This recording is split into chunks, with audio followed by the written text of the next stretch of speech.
It is always interesting to know what the graph of a function looks like.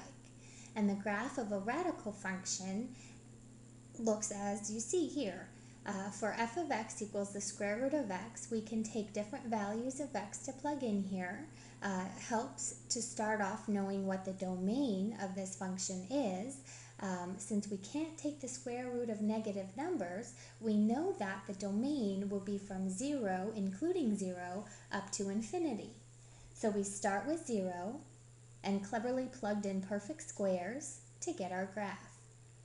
This is called the parent graph of the square root function.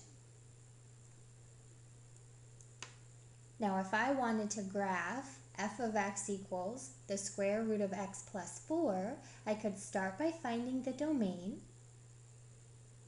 use the domain to carefully choose values for the variable, and create a table. So to find the domain, we're going to look under the radical and take the radicand, which is x plus 4, and set it greater than or equal to 0. Subtract the 4 on both sides, and you get that the domain is from -4 to infinity. So we can create our table by first plugging in the -4, and it's not necessary to do so, but it does make your calculations easier if you carefully select your x values to end up with a perfect square as a radicand. So we took -4 and plugged it in, which gave us 0.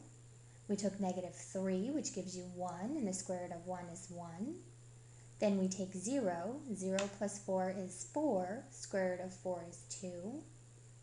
And then we plugged in 5. 5 plus 4 is 9, and the square root of 9 is 3. Plot these points on our graph, and we can see that the graph of f of x equals the square root of x plus 4 has a very similar shape. In fact, the exact shape, only shifted 4 places to the left. Looking at the graph, the range, which is the y values, doesn't dip below 0 along the y-axis, so our range is from 0 to infinity.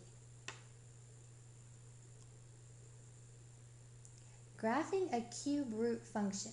Same idea. First, find the domain. Is there anything that you can plug into x that would cause trouble? No, because you can easily plug in a negative number. If you plugged in -8, then you would have the cube root of -8, which is -2, no big deal, plus 1. So all is well. Your domain is all real numbers. So you can choose numbers that are positive or negative. And of course, again, it is helpful to choose values that will give you a perfect cube. So plugging in -8 gives us -1. -1 gives us gives us 0. 1 gives us 2. And 8 gives us 3. So plotting these points on the graph, and this is what the graph of the cube root of x plus 1 looks like. The range is going to be all real numbers. The y values will extend out in all directions forever.